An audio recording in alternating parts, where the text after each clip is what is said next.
जय श्री कृष्णा, जय श्रीमन्नारायण। बंधुओं, हिंदू पंचांग में एकादशी व्रत का विशेष महत्व बताया गया है। मार्गशीर्ष मास के शुक्ल पक्ष की एकादशी को किया जाता है। इस एकादशी का नाम मोक्षदा एकादशी है। साल भर में 24 एकादशी आती है, जिसमें मोक्षदा एकादशी बहुत ही पुण्यदायी एवं लाभदायक होती है। यह एकादशी भगवान विष्णु को समर्पित होती है और ऐसी मान्यता है कि इस दिन व्रत व पूजन करने से उसके जो पूर्वज हैं, जो पितृगण हैं, उनको भी मोक्ष की प्राप्ति अवश्य होती है।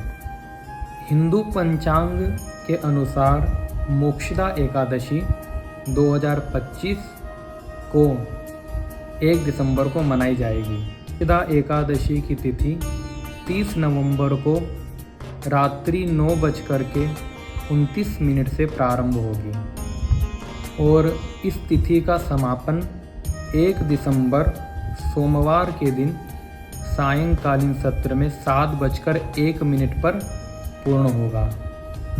इस तरह से यह मोक्षदा एकादशी उदयकालीन सत्र में प्रारंभ होगी, जिसके कारण से 1 दिसंबर को ही इस व्रत का पालन करें एवं बिल्कुल प्रेम से, मन से, निष्ठा से भगवान श्री विष्णु की इस परम पावनी एकादशी का व्रत अवश्य करें। मोक्षदा एकादशी का बड़ा सुंदर महत्व है। इस दिन गीता जयंती भी मनाई जाती है। भगवान श्री कृष्ण ने अर्जुन को कुरुक्षेत्र में इसी दिन भगवद गीता का सुंदर उपदेश किया था। इस दिन व्रत करने से समस्त कामनाएं की पूर्ति होती है एवं जिस व्यक्ति ने व्रत को किया है उसे मोक्ष की प्राप्ति होती है। और जिन घर में जिनके पितृ देवता जिनकी सद्गति नहीं हुई है, जो मोक्ष को प्राप्त नहीं हुए हैं, यदि व्यक्ति अपने पूर्वजों के निमित्त भी ये व्रत करे तो उनके पूर्वजों को भी मोक्ष की प्राप्ति होती है। तो मोक्षदा एकादशी को करने से वैष्णव जाति के जितने भी सांसारिक लोग हैं, उन सबके परिवार में सुख, समृद्धि, धन, ऐश्वर्य, यश, कीर्ति, वैभव इसकी प्राप्ति होती है एवं उनके घर में सकारात्मक ऊर्जा का प्रवेश होता है। मोक्षदा एकादशी का व्रत कैसे करें, इसके क्या नियम हैं, आइए उसको भी जान ले थोड़ा सा। सर्वप्रथम प्रातः काल 4 बजे ब्रह्म बेला में उठ करके और मन में संकल्प लेना चाहिए भगवान विष्णु के सन्मुख कि हे प्रभु, आज मैं आपका मोक्षदा एकादशी का व्रत करने जा रहा हूँ। आज भूल से भी मेरे मन में किसी प्रकार का कोई पाप ना आए, मुझ पर अपनी कृपा, अपना अनुग्रह प्रदान करें और इस व्रत को मैं निष्ठापूर्वक पूर्ण कर सकूं, ऐसी मुझ में सामर्थ्य प्रदान कीजिए। इस दिन भगवान विष्णु का विशेष पूजन करें। पीले वस्त्र पहने, पीले पुष्पों से, पीले फलों से भगवान विष्णु का विशेष पूजन अर्चन करें। एकादशी को हो सके तो विष्णु सहस्त्र नाम का पाठ अवश्य करावे या स्वयं भी कर सकते हैं, और हो सके तो 1000 तुलसी ला करके भगवान के सहस्त्रार्चन का भी विधान दिया गया है। तो 1000 तुलसी ला करके एक एक नामों से भगवान विष्णु को एक एक तुलसी अर्पण करें। इससे भी भगवान की विशेष कृपा प्राप्त होती है। भगवान विष्णु की अर्चन करने से तुलसी का कहते हैं कि कोई व्यक्ति यदि दरिद्र है, लक्ष्मी की कृपा नहीं हो रही है, तो विष्णु सहस्रनाम का पाठ करके भगवान को तुलसी अर्पण करे तो उसकी समस्त मनोकामना पूर्ण होती है और उसके घर में स्थिर लक्ष्मी का वास होता है। ज़्यादा पढ़ा लिखा नहीं है तो उसे ओम नमो भगवते वासुदेवाय इस मंत्र का 108 बार जप अवश्य करना चाहिए। मोक्षदा एकादशी व्रत का नियम क्या है, इस दिन हमें क्या खाना चाहिए और किसे त्यागना चाहिए, इसे भी आप एक बार ध्यान से श्रवण करिए। इस मोक्षदा एकादशी पर अन्न का, चावल का, दाल का, तामसी भोजन का हमेशा त्याग करें। केवल और केवल फलाहार करें। दूध, घी, मेवे, साबूदाना, फल आदि इन्हीं का सेवन करें और सात्विक विचार करके इस व्रत को अवश्य पूर्ण करें। और भगवान विष्णु का चिंतन करें, कीर्तन करें, मन में केवल भगवान का नाम स्मरण करते हुए इस व्रत का पालन करें।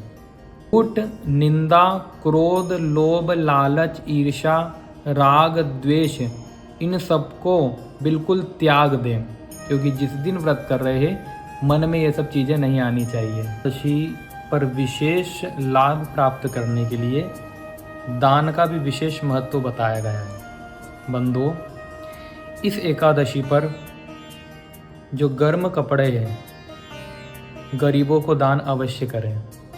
गौ माताओं को हरा चारा दान अवश्य करें। अन्न दान करें, वस्त्र दान करें। जितनी सामर्थ्य भगवान ने आपको दी है उस सामर्थ्य के हिसाब से दान अवश्य करना चाहिए, क्योंकि दान करने से हमारे धन की शुद्धि होती है और जो व्यक्ति जिस चीज़ का दान करता है वही चीज़ उसकी जीवन में बढ़ती है। न केवल भगवान की उपासना का दिन है, बल्कि अपनी आत्म कल्याण के लिए, पितृ कल्याण के लिए एवं आध्यात्मिक उन्नति के लिए भी बहुत ही विशेषकर और बहुत ही पुण्यदायी फल प्रदान करने वाला व्रत है। बंधुओं, हमारे वैष्णव जगत में जो संत है, जो मुनि है, जो महात्मा है, वे इस व्रत को, इस एकादशी को बड़े नियम के साथ में करते हैं। एकादशी तिथि प्रारंभ होने से पूर्व दशमी को ही वे वैष्णव संत जल का भी त्याग कर देते, अन्न का भी त्याग कर देते हैं। निर्जला व्रत का संकल्प लेके भगवान की उपासना करते हैं। और एकादशी के दिन जो ब्रज के संत हैं, वृंदावन, गोवर्धन आदि सुंदर उनकी परिक्रमा लगाते हैं। रात्रि में भगवान हरि का खूब आनंद से, प्रेम से संकीर्तन करते हैं। और फिर द्वादशी के दिन इसका व्रत का बड़ा सुंदर यमुना स्नान करके ब्राह्मणों को बुला करके उनको खूब बढ़िया से भोजन इत्यादि करा करके, खूब प्रेम से दक्षिणा दे करके, उनको प्रसन्न करके और फिर स्वयं भगवान का चरणामृत ले करके वो प्रसाद ग्रहण करते हैं। इस भाव से, इस नियम के साथ में व्रत अवश्य करना चाहिए। जिस दिन व्रत कर रहे हैं एकादशी के उस दिन मन में काम, क्रोध, लोभ, ईर्ष्या और ब्रह्मचर्य तो बिल्कुल धारण करना चाहिए। मन में कोई कामना नहीं आनी चाहिए। केवल और केवल भगवान का ही निरंतर स्मरण बना रहे, इस भाव से एकादशी का व्रत अवश्य करें। जब व्रत पूर्ण निष्ठा के साथ आप पूरा कर लें तो भगवान के चरणों में एक ही निवेदन करें कि कायेन वाचा मनसेन्द्रियैर्वा बुद्ध्यात्मना वा प्रकृते स्वभावा करोमि यद्यत् सकलं परस्मै नारायणायेति समर्पयामि, नारायणायेति समर्पयामि। हे श्रीमन नारायण, मन, वाणी, इंद्रियों से, मैं समस्त इंद्रियों से जो कर्म मैंने करा, जो व्रत करा है, वे आपके चरणों में अर्पण कर रहा हूँ। इसे स्वीकार करें और मेरे व्रत को पूर्ण करें। आई होप आप सभी को यह वीडियो अच्छा लगा होगा, तो जितना ज़्यादा हो सके इस वीडियो को शेयर करिए, लाइक करिए और कमेंट में जय श्री कृष्णा अवश्य बोलिए। जय श्री कृष्णा, जय श्रीमन नारायण।